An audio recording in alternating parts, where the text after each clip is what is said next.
Ambassador Wilcox is president of the Foundation for Middle East Peace, a Washington, D.C.-based foundation devoted to fostering peace between Israelis and Palestinians. He retired from the U.S. Foreign Service in September 1997 after 31 years of service, and his last overseas mission and assignment was as Chief of Mission and U.S. Consul General in Jerusalem. Ambassador Wilcox is a graduate of the National War College and has been awarded the U.S. State Department Meritorious Superior and Presidential Honor Awards.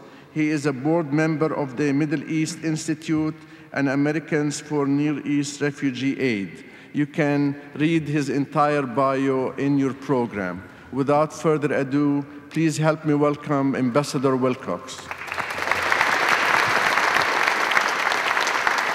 Thank you.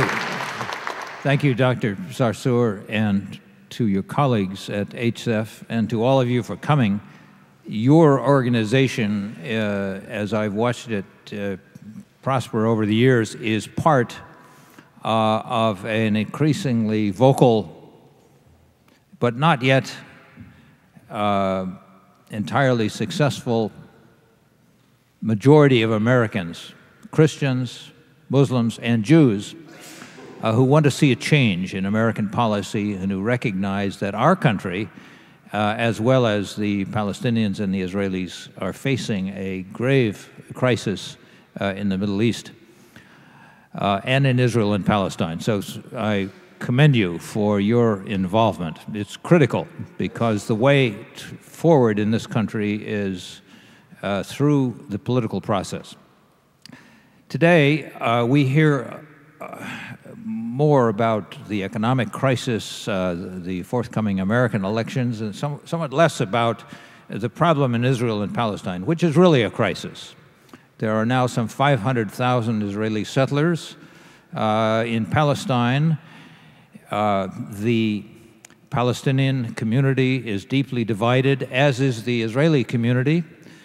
The current Israeli government seems to be foundering. There may well be new elections, and the challenger in the next Israeli elections may well come from the right, which has an unreconstructed view about settlements and occupation. The situation is critical and demands early action. I'm happy today that two peacemakers and two experts are going to talk about the two-state solution at a time when there's a rising number of voices who are challenging the two-state solution. So it's an honor to have Uri Nir, the Director for Outreach and Public Affairs for Americans for Peace Now, a stalwart American group that seeks peace and justice via two states. Uri is a graduate of the Hebrew University. He's a former diplomatic and political correspondent for Haaretz. He has written for the Forward, and he is now with Peace Now. He's a friend and colleague and a strong voice, a strong and expert voice for peace. Ziad Asali, a former cardiologist, a longtime leader and activist in the Palestinian American community, now the director of a group which he has created, the American Task Force for Palestine, is an AUB graduate, a Jerusalemite, as is Uri. They are going to address the problem without further ado. Uri, would you like to go first? I'll be happy to.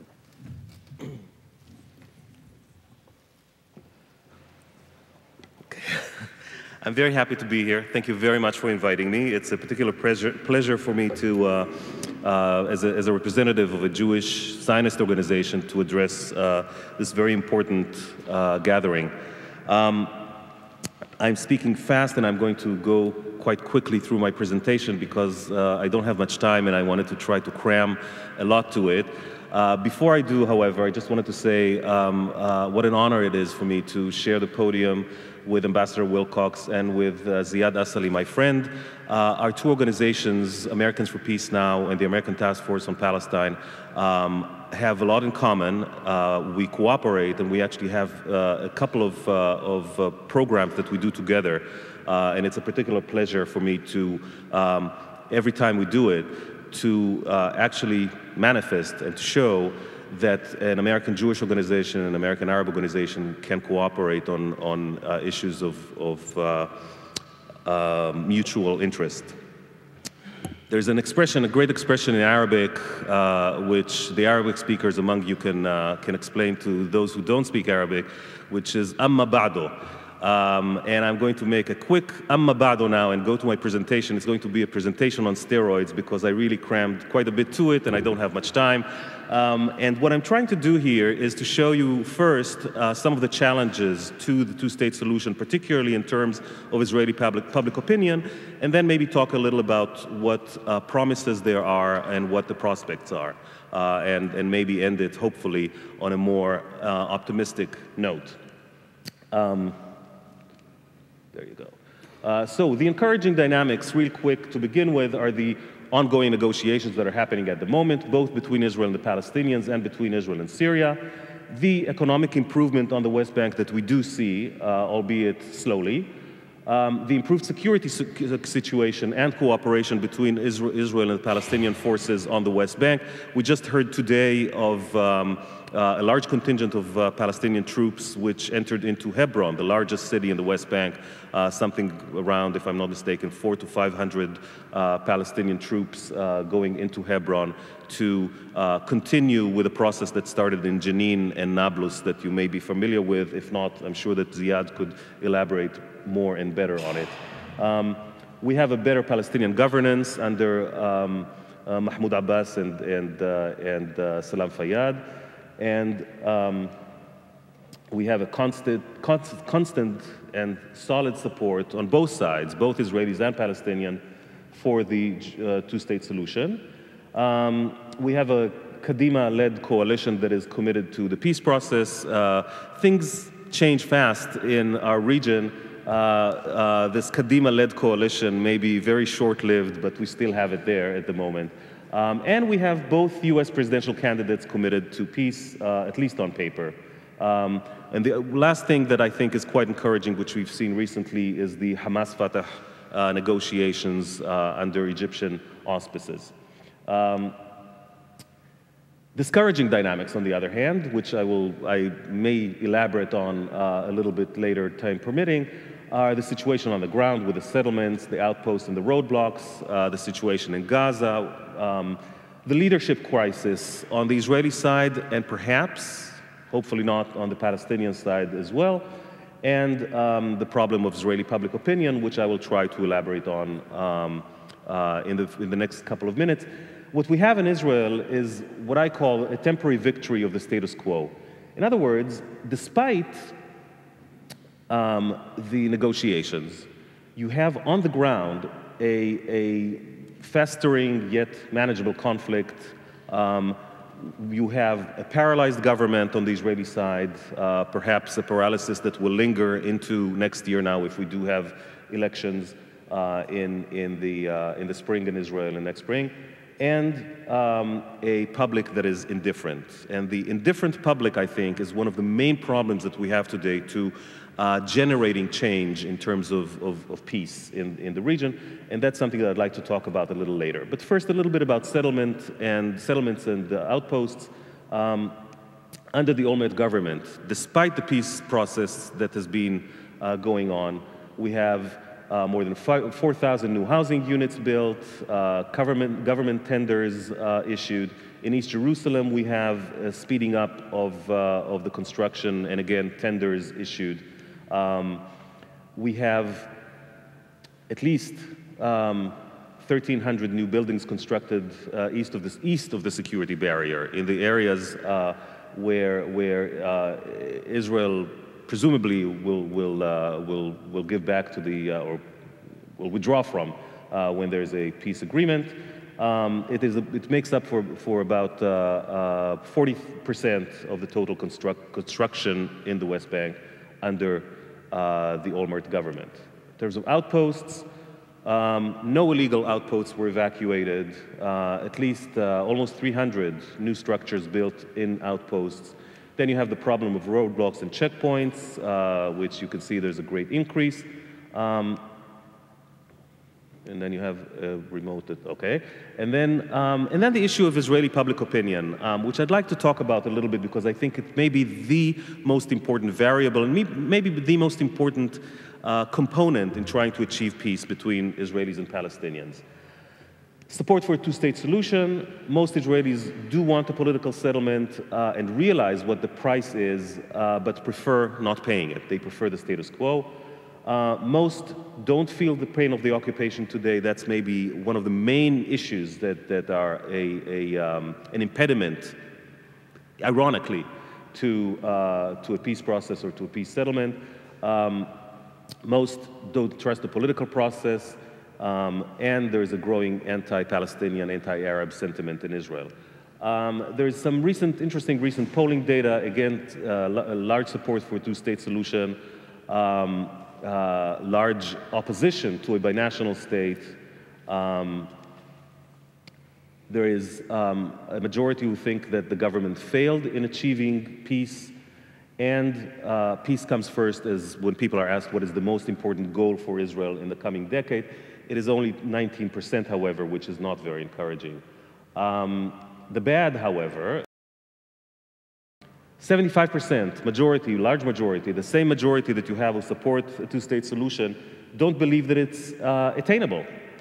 75% say that even if it does, Palestinians will not see it as end of claims, end of the conflict. And 70%, another great majority, who see a peace agreement with the Palestinians, who don't think that it will happen in the coming 5 years. Majority in opposition to concessions in Jerusalem, and so on and so forth. I will really go quickly through the ugly. The ugly is an increase in anti-Arab sentiments among the Israeli majority, the Jewish majority in Israel. The main question is, which I think if there's one thing that I would like for you to get out of this presentation, is the question, how badly do Israelis really care about resolving the conflict, and what would it take for them to care more? Which will lead us later, I think, to talking a little bit about the political developments, in other words, elections, both here and in Israel, and maybe even in Palestine, who knows. It's something that is very difficult to measure statistically, but anecdotally, it shows that there's a great decrease in Israel in caring and in really wanting to resolve the conflict with the Palestinians. The reasons for it, which you may guess, are the impact of the security barrier, the wall, the fence, whatever you want to call it. The impact is a sharp reduction. It is one of the reasons, but maybe a main reason for a sharp reduction in suicide terrorism. You can see only one suicide attack in 2007, only one in 2008 in comparison to many, many before that. An economy that in the last few days I added the parentheses that was thriving until recently, but really was thriving. And a process in Israel, which is a very interesting one, rather new, for those of you who've been following the Israeli political scene for years and know it as a very involved society and a society that cares about politics, a recent process of depoliticization or anti-politicization in Israel. And there are some very interesting examples. I can talk about it later. I don't want to take too much of the time for that. But it's a very interesting, distinct phenomenon that draws people away from politics and makes them uninvolved in any current affairs, including the issue of the conflict. There's some slides here. Again, I won't belabor this. There's a mistrust in politicians, see under Olmert with his shenanigans, the president of the state who's been now charged with violations such as rape and other violations. And then a resignation when people are asked about the peace process. Israelis are maybe outraged about corruption and so on, but they care less about the peace impasse. And again, the occupation to them seems sustainable. Withdrawal, they think, will bring Qassam rockets as it is in Gaza. There's conflict fatigue, and the conflict focus in Israeli eyes have shifted to the conflict with Iran. The results are the same kind of dynamic that I talked about earlier, the victory of the status quo. Real quick, going into where hope may lie. Well, new leaderships in Israel, the US, and perhaps in the PA, hopefully a leadership that we will all view as constructive, and an acceleration of what I call the realization of doom. In other words, a realization by Israelis that if they don't do anything about the status quo, they will end up with the destruction of the Zionist dream, with a political entity that is neither democratic nor minority Jewish, or if it is democratic, it does not have a Jewish majority anymore, and vice versa. In terms of Israeli leadership, who knows if Tzipi Livni will come to the helm or not. If she does, we do have a potential Israeli leader who is committed to peacemaking, who is perceived in Israeli eyes as clean, as not having been involved in any kind of corruption, and who could become a popular, inspirational leader. We'll see if that comes into being or not. I said earlier, hope also lies in this realization of doom, in this gradual realization among Israelis that the two-state solution really is the only way to secure the Zionist dream, that kind of ironically, paradoxically perhaps, only the realization of the political aspirations of the other side, of Palestinians, statehood, would guarantee the political aspirations of Israelis, of the Zionist movement. And hope lies, which is my last slide here in a pitch to us, in the actions and the activities of organizations such as yours and ours and Ziad's. So I'll end with this, and I'll be happy to answer your questions later. Thank you.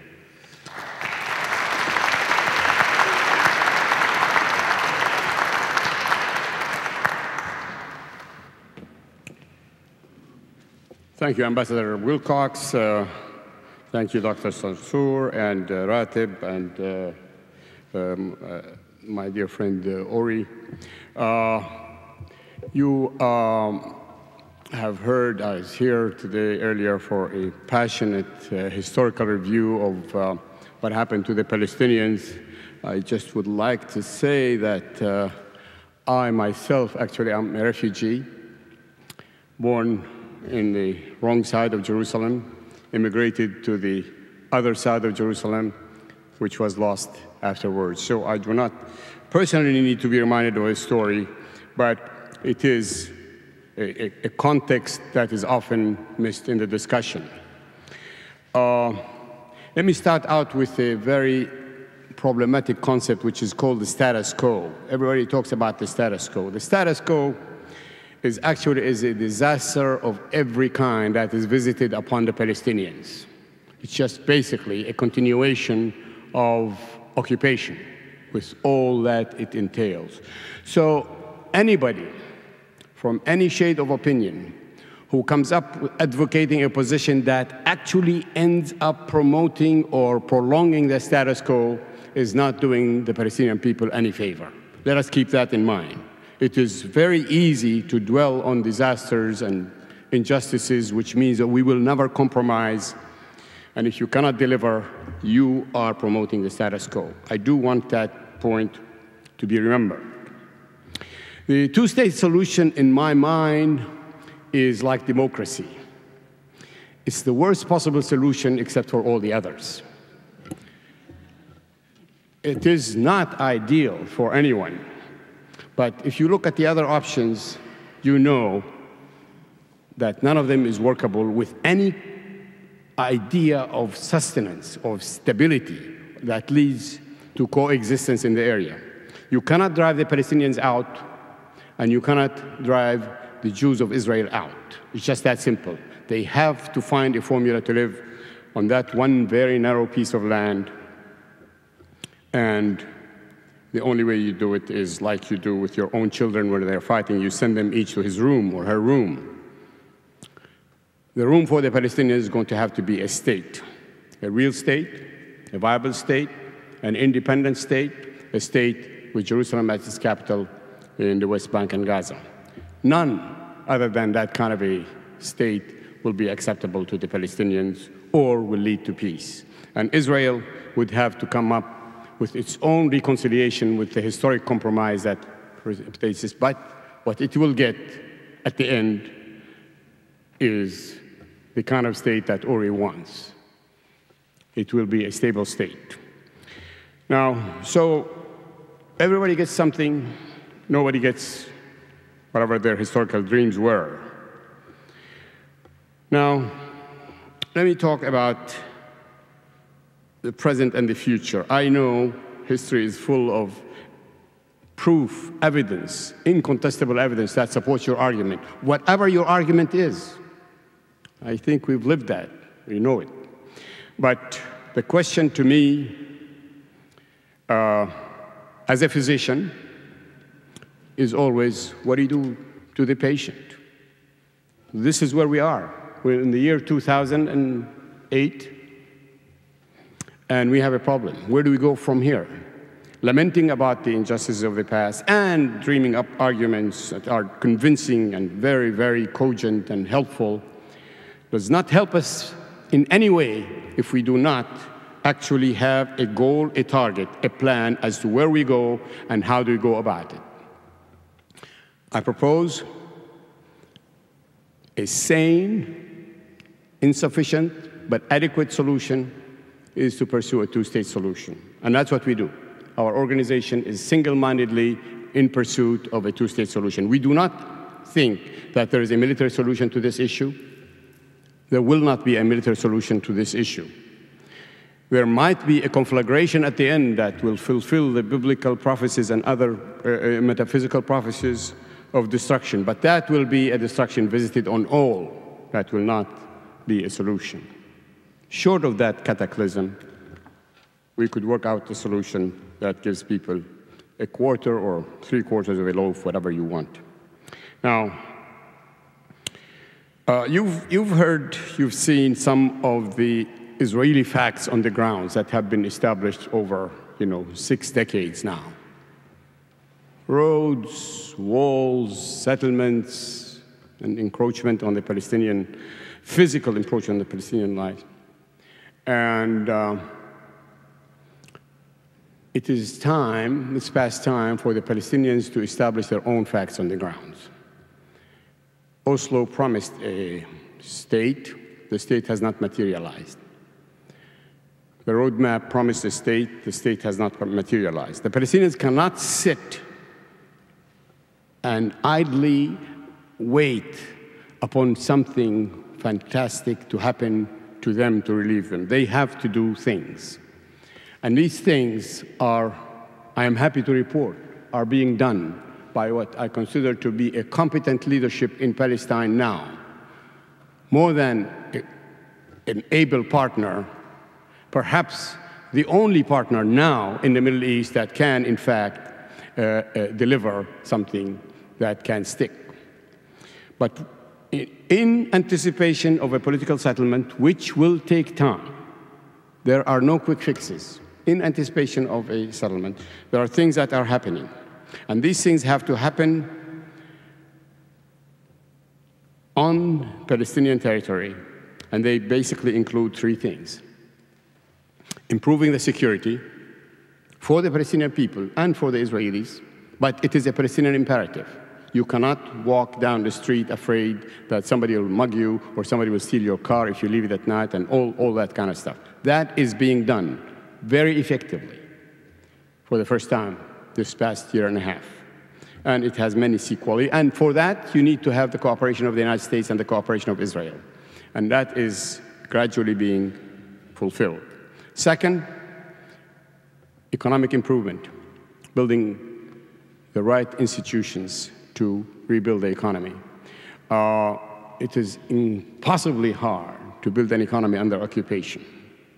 Occupation is not a job. Occupation is somebody on top of you, preventing from doing things. And if that somebody is preventing you from doing things, you cannot get them done. But nevertheless, it is possible to do things.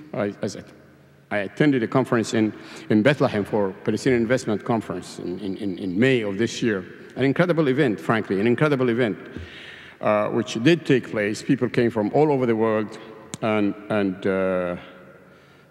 to invest in Palestine under occupation. And $1.4 billion worth of contracts were signed. So this is much more than an economic statement. This is building Palestinian facts on the ground. It's happening. The third leg for what the Palestinians can do is the governance issue. Governance, rule of law, to establish a functional legal system and a functional set of departments or ministries or whatever. That is also being done. And by this unfolding process, the state of Palestine will be irreversible. It is not a substitute for the political agreement. There is no substitute for the political agreement. There has to be a state of Palestine at the end of this road. If Israel is ever going to become a normal state, and it is not, and I've never heard anybody claim that Israel is a normal state, if Israel is to become a normal state, there has to be a state of Palestine next to it that is also a normal state. The Palestinians are like everybody else in the world, except that they don't have a country. Well, they need a country. And that brings us to what we can do here as American citizens, as members of a power structure that still is the only superpower standing in the world, regardless of what happened the last month with the economy. The United States is not an honest broker. The United States has not been an honest broker for a long time. I say this in Arabic and English, in official circles and in outside. But that is not what the United States is needed for. The United States is needed for something specific, which is to facilitate the peace between these two parties. And it has to pursue its own interest as it lends its standing and its power. The national interest of the United States is to have a state of Palestine alongside Israel. That is the national interest. There will be no diminishment of the antagonism of the Arab Islamic world to the United States, even in Europe and outside, if this problem is not resolved. It will mean continuation of the status quo, which will mean a deterioration globally of problems that we have just begun to experience and will color the rest of the century if we do not resolve the issue of Palestine.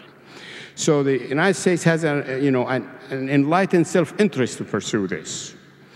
But the second thing that the United States has is that actually it can. It is the only party globally that has the kind of relation with Israel and the kind of relation with the Palestinians that would qualify it, not just to facilitate, to help implement. This is what we need of the next president. The next president, whoever he is, has to be encouraged by all of us to pursue this policy of two states. The Palestinians and the Israelis do not have to like each other, but they have to find a way to live as neighbors. And this is where the United States needs to be helpful. The president has to start thinking about this in practical terms the night of November 4th, and the president has to look into the vehicles that are available. We, for instance, do recommend an envoy, a Middle East envoy, but there are many other models. But what we ask for is a priority prioritization of this issue. This issue cannot go unresolved because it has the inherent quality of getting worse if it doesn't get resolved. You know, the administrations that have ignored this issue at the beginning of their terms ended up with a much worse mess at the end of their terms for not handling it. So it is not a luxury. It needs to be dealt with and resolved. The problems that Uri alluded to is that, you know, every party is fractionated. The Israelis have a dysfunctional system. You know, we're always used to saying that Palestinians have a dysfunctional political system, but there's a new and improved mess in the Middle East, which is the dysfunctionality of the political system in Israel, which, you know, will be resolved somehow. But Israel has to answer these questions. Where is it going? Where is it heading to? I mean, they have 50% of the population under Israel is now Arab already. And, you know, they're welcome to the future if they want to keep this thing, whatever you call it, whatever system. They need to answer strategic questions. And the party that sells more conflict, the right-wing party that just, you know, builds on the hatred of Arabs, et cetera, has to provide answers as to where exactly it's going. Walls provide security. Maybe walls provide security. But there are other things that happen in life other than, you know, what walls can protect against. Let's not get into that. Especially walls built on other people's lands. This has to come to an end. Now, the Palestinians have to answer very basic questions. What do they want? They want a conflict that lasts for 100 years and then we'll drive them out like the Crusades and all that, never to recognize the state of Israel? This is a prescription for a continued century of conflict that we cannot accept. The Palestinians, all factions of the Palestinians, have to accept that the fundamental rule of negotiations and resolving the conflict has to be built on the fact that there will be an acceptance of Israel and an acceptance of Palestine. And people who do not accept this are just, again, contributing to a very tragic status quo with the worst circumstances visited upon the Palestinians. I don't know about my timing, Phil, but I'm ready to finish any time. But I do want to say something about the settlements. The settlements are a special problem. You've seen, you know, some of the pictures. This is, you know, had it not been real, it would have been comical. What is this? What is this? Keep building settlements on the Palestinian lands and negate the very possibility of a Palestinian state?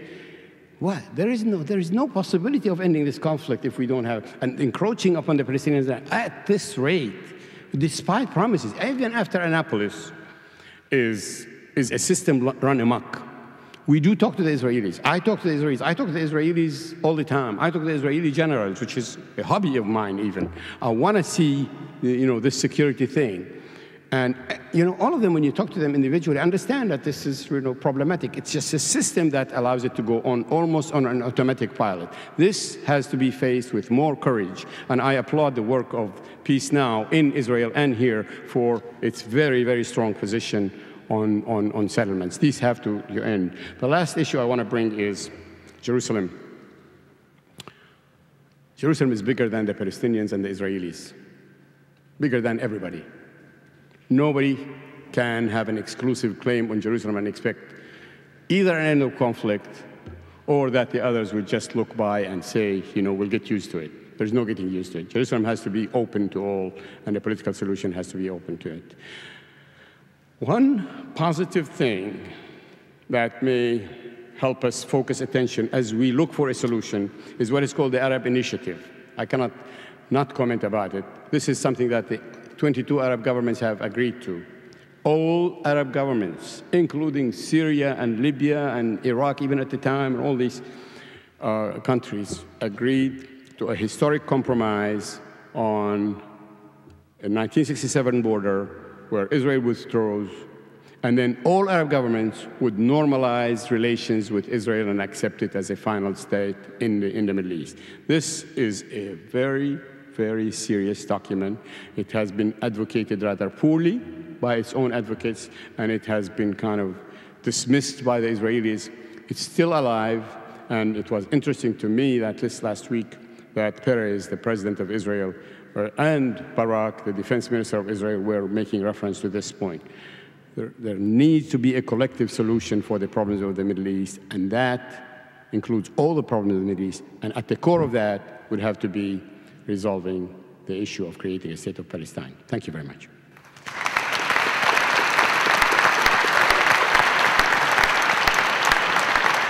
Thank you. Thank you, Uri and Ziad. You both packed a lot of wisdom into short presentations. I want to begin by asking you the toughest question of all. If you were writing the guidance to President-elect Obama, President-elect McCain, delivering that paper on the 5th of November, what, beyond saying we need more American leadership, more American activism, more American facilitation, what exactly would you say in that paper? There will be others who will send papers saying the problem is not ripe for solution because the Palestinians are split in two, the Israelis are split in two. It's just too tough. Let's wait. Let's move Palestinian institutional development and economic development. But the situation is not ripe for a final status solution. So what would you do? How would you define the kind of leadership and urgency and activism that you both have recommended?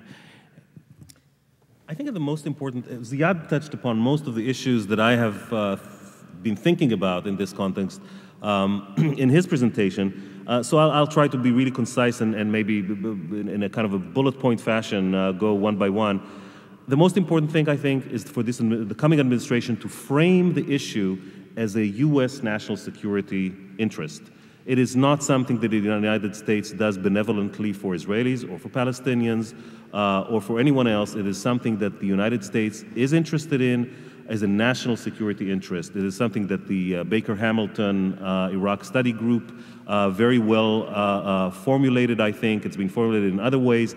The outgoing administration has not put it this way, at least not in a strong fashion, and that's something that once it is framed that way, it will convince Americans, world public opinion, and Israelis, the Israeli public opinion, again, which I go back to, which is very important, that this is something that the U.S. really is serious about and is determined to follow.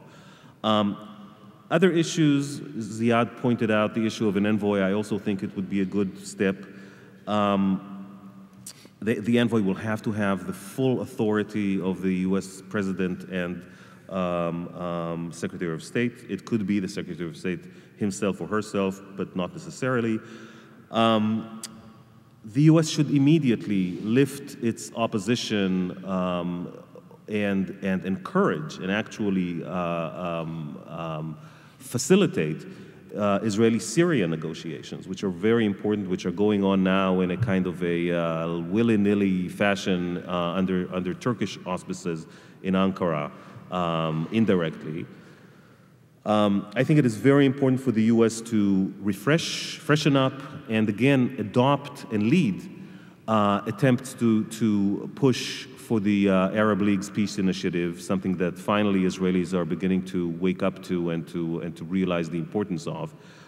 It is something that the U.S. could really take into its own hands and encourage Arabs to market it to Israelis. If it's marketed correctly to Israelis, I think it could be a great contribution to peace efforts.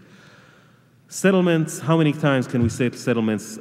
For the incoming U.S. administration to really get serious about settlements and to really work with the next Israeli government on a real plan to stop settlement construction, to really freeze it according to the roadmap, and to finally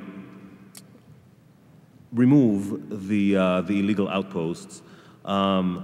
Very important, as Ziad mentioned, is the economic issue. We can talk a little more about it later, but what is happening in the West Bank in some enclaves now, such as Jenin, to an extent in Nablus, hopefully later on in Hebron, which so much needs it, this economic, the economic improvement which goes hand in hand with the security stabilization. Jenin, again, is the place where it's going on, very impressive, something that if you could spread out to the rest of the towns and villages of the West Bank could show real hope to Palestinians. I have some, again, stats that I got today from a Palestinian public opinion that was published today, which shows that there's great support of President Abbas and Prime Minister Fayyad for their efforts economically on the West Bank. Those are the main things that I would do. Maybe one last thing that I would mention real quick is for the U.S. to publicize its reports, the reports that are being made by the U.S.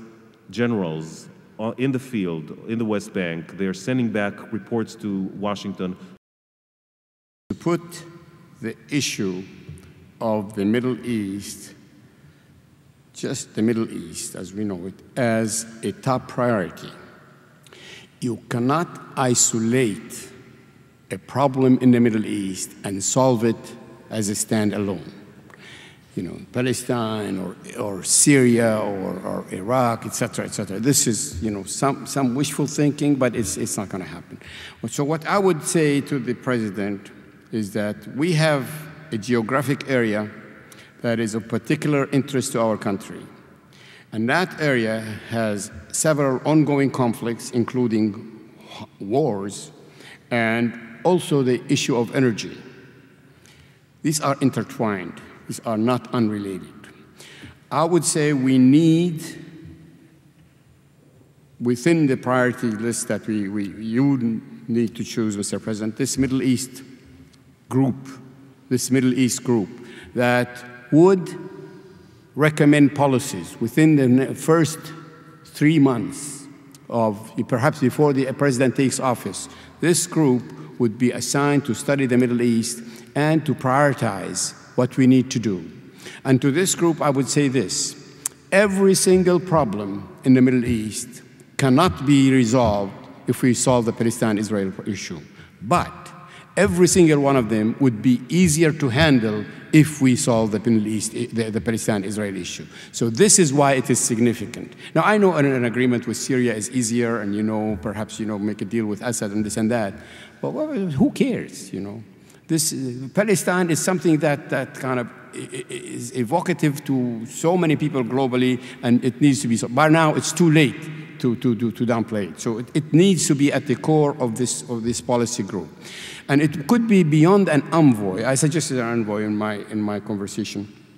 And I think it has to be led by someone who has the absolute confidence of the president. But it has to be a group, really, that deals with this issue, a group of people with, you know, representation. This business of having the Arabs and the Palestinians all are being out of the equation just does not hold anymore if things are to be resolved. So I would say that there has to be a focus of attention, a focus group that has both the ability to prioritize and to outline tactics and strategy to move on the issue of Palestine, Syria, Iraq, terrorism, and energy.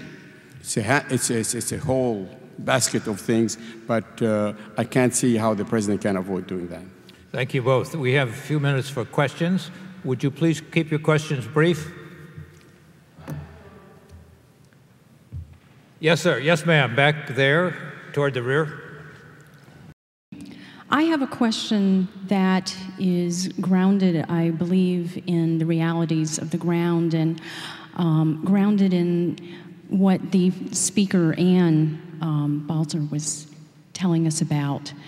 And that is, what is Peace Now and Americans for Peace Now doing, both in Israel as well in the U.S., to try to combat, particularly on the part of Israeli Jews, the ignorance, the indifference and fears of Arabs and Palestinians, and on the American side, for Jewish Americans, what is it doing to combat it, the ignorance in particular? I myself, like Anne, and I am a Jewish American. I have family in Israel. I care deeply about my family, about Jewish Israelis.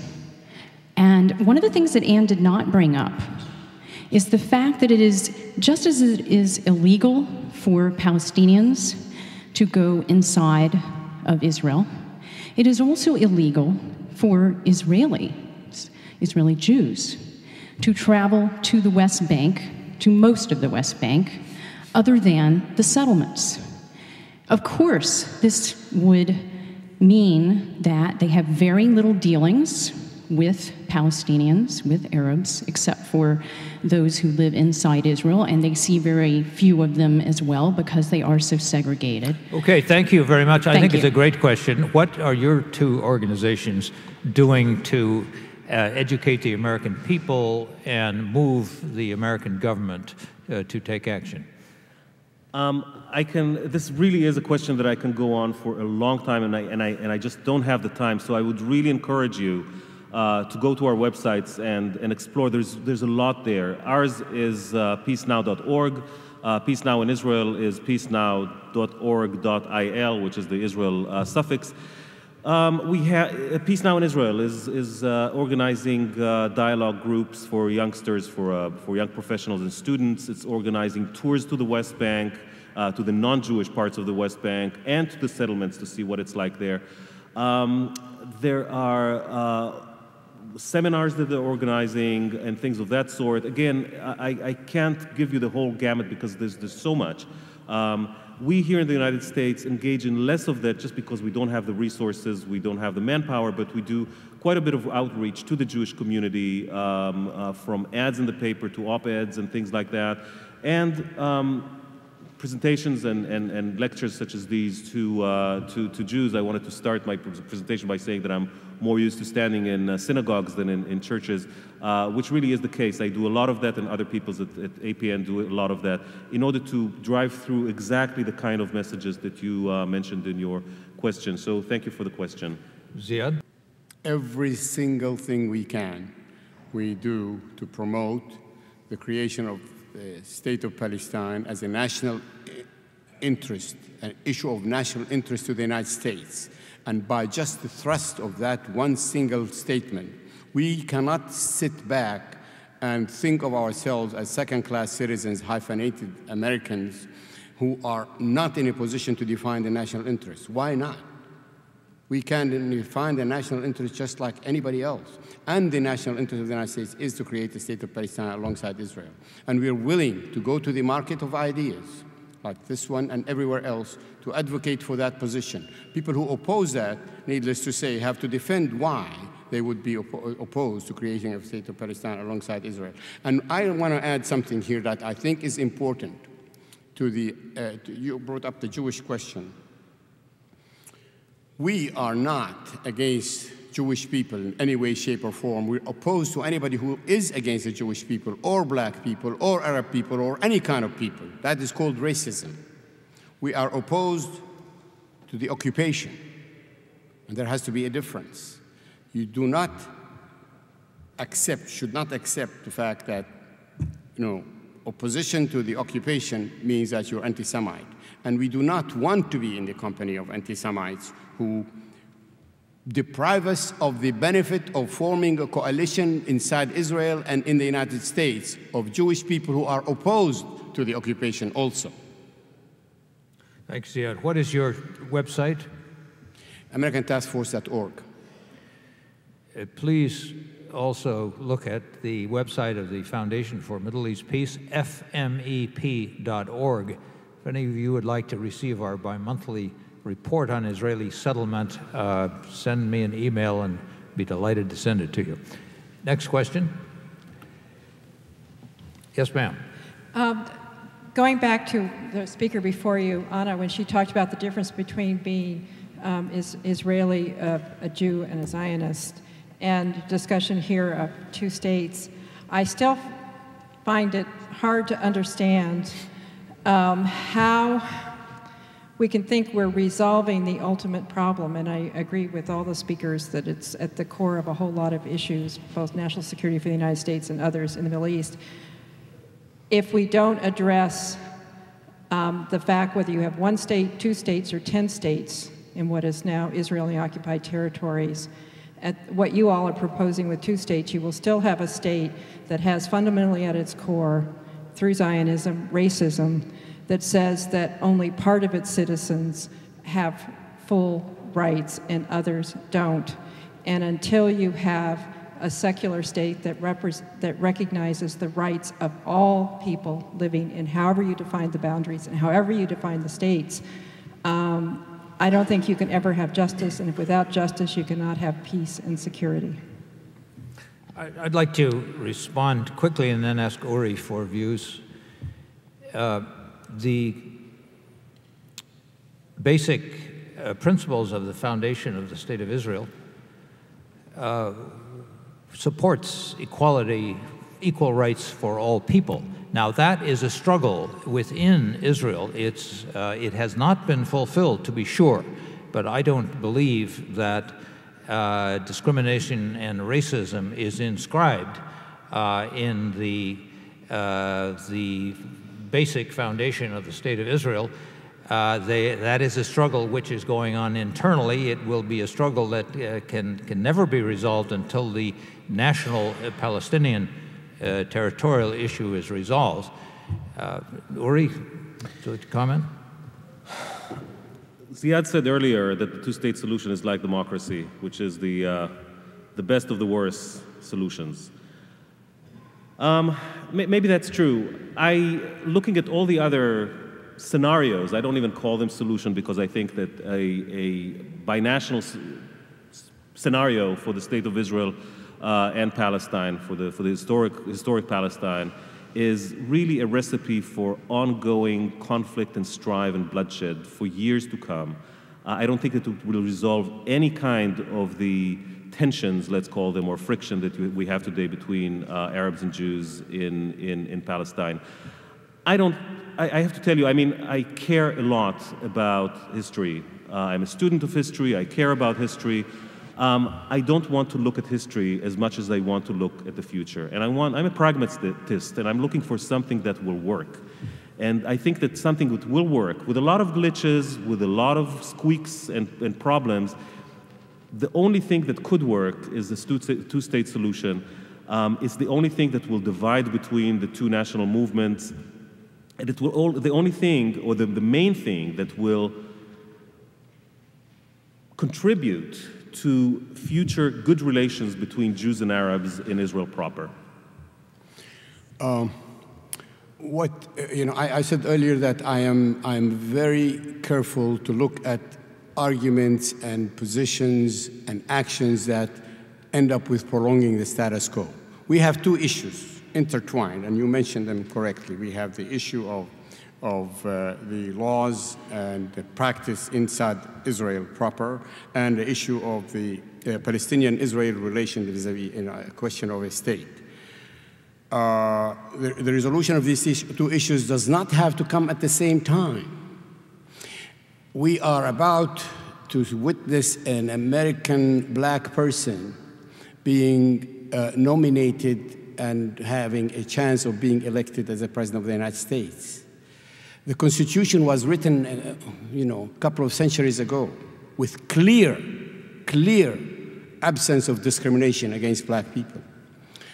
But there was a lot of discrimination against black people, to the point that it is a novelty when we have 200 years afterward, we have a black man run for president. It took time. Issues of prejudice and racism, etc., take time to resolve. I do not want to tie up the issue of resolving the Palestine-Israel issue with the whole question of let's discuss the fundamentals of Zionism and then prejudice. This is basically a distraction that we cannot afford, and it is an argument that is not at the core of what we are trying to do right now. We have a political problem that is in need of speedy resolution if the Middle East doesn't fall apart, indeed, if the rest of the world fall apart. I know justice is a sweet thing, and I want everybody to be loved to death in every society at all times, but let's be realistic. Ambassador, with your permission, this will be our last question before we break for lunch, but I know that the panelists will be available to answer your questions. Yes, there were two primary things that disturbed me about both of your talks. And one was that you hardly gave any mention to Hamas, which is as much representative of the Palestinian people as is Fatah.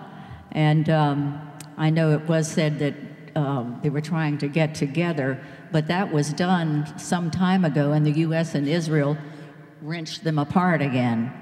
The other thing was Mr. Neer's suggestion, talk about illegal settlements, illegal outposts. Well, according to the Geneva Convention, all the settlements are illegal. So why focus on these, quote, outposts? And as far as Israel being a democracy, I believe they're not a democracy, they're an ethnocracy because of the way they treat their Arab citizens.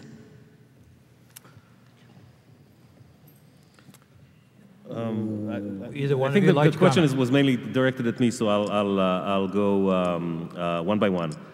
Hamas, big issue, as far as I'm concerned, big problem.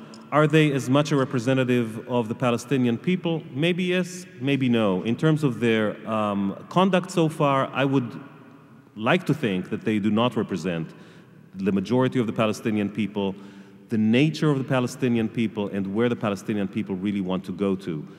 Their conduct during the events of June of '07, to me, surely showed that they are not representatives of the Palestinian people.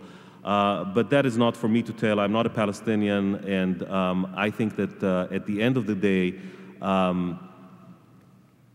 if Palestinians want to have a representative that Israel will engage with, that the United States will engage with, Hamas is not the way to go. Israel will not, and in my opinion, my own personal opinion, should not engage, negotiate, and try to make peace with an organization that ideologically and officially does not recognize it and that does not want to live together in peace with it. We can argue about that. That's an arguable issue, but that's my position. And at the moment, it's the position of the official position of the Israeli government. If you want to be practical, if you want to be pragmatic, you make your own choices. In terms of illegal outposts, it's just a term. It's a technical term. I agree with you. I also believe that all settlements are illegal. When I talk about illegal outposts, I just make a distinction between the settlements and the outposts that were built later on illegally in terms of violating Israeli law. They violate Israeli law in addition to violating international law. So that's really just a technical term. In terms of Israel being a democracy or an ethnocracy, we can have a discussion about it. I believe, again, many societies that aspire to be democratic are not 100% democratic. Israel is not 100% democratic. It is less than that, but it is more democratic than all of its neighbors, and it's democratic enough to give all of its citizens enough freedom and enough rights to play in the political game, which is what all Israelis are doing, Jews and Arabs. Absolutely, you're absolutely right that Arabs in Israel could be treated much better and could enjoy real equality. The last beat that I covered for Haaretz between 2000 and 2002 was Jewish-Arab relations and the Arab minority in Israel, and I have documented the inequality of Arabs in Israel. It is definitely something to work for, but it's something that the Israeli democracy, I believe, is capable of working toward. Ziad, you'll have the last word. Should the United States wait for the Palestinians to resolve their deep internal political divisions under very adverse circumstances, Israeli occupation, a very severe boycott and siege of Gazans in the West Bank? Or should the United States, as the Egyptians, the Saudis are doing, intervene to try to promote dialogue in the expectation that it may take a long time for the Palestinians themselves to overcome this terrible problem, and that could cripple, indeed halt, real progress toward two states? We can't afford official division of the Palestinians beyond, what's happening now. At least even on the present, which is a terrible present situation, we still have the Palestinian Authority in the person of the head of the authority and the PLO given the power to negotiate by Hamas even under the present circumstances. So he's still, if we're talking about large policy strategic issues, we still have the ability to have the president negotiate. But I'm sure for whatever resolution of the negotiations they come up with, if they do, everybody has to sign on. The people have to vote, including everybody in Gaza, to vote whether they approve or don't approve. So this is another technical issue that delays us from moving forward. I'm really I have my antennas very high for anything that deters our moving forward and resolving the catastrophic status quo, which is deteriorating. Hamas presents a problem. Hamas is now negotiating with the Egyptians. Hamas actually has many interlocutors, and my own, kind of vantage point, I can tell you this: everybody's talking to everybody. Forget about this official stuff that people talk about. Everybody is talking to everybody, informally or otherwise, but it is taking place. The Palestinian people have to decide whether they want a state of Palestine with 67 borders or not. They will get the chance to vote on the negotiated agreement that they will have with. Whether Hamas takes an active part in this or not is a decision that Hamas has to take.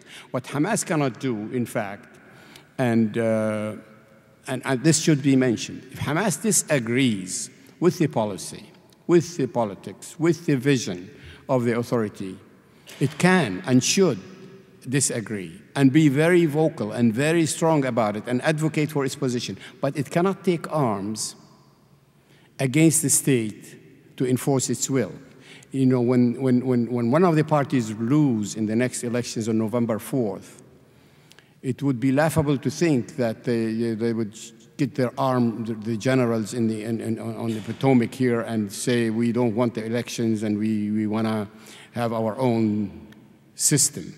Enforce it by force. This cannot be acceptable. Cannot be acceptable whether it applies to Hamas or to Fatah equally. Thank you for an excellent two presentations. Thank you to the audience for terrific questions.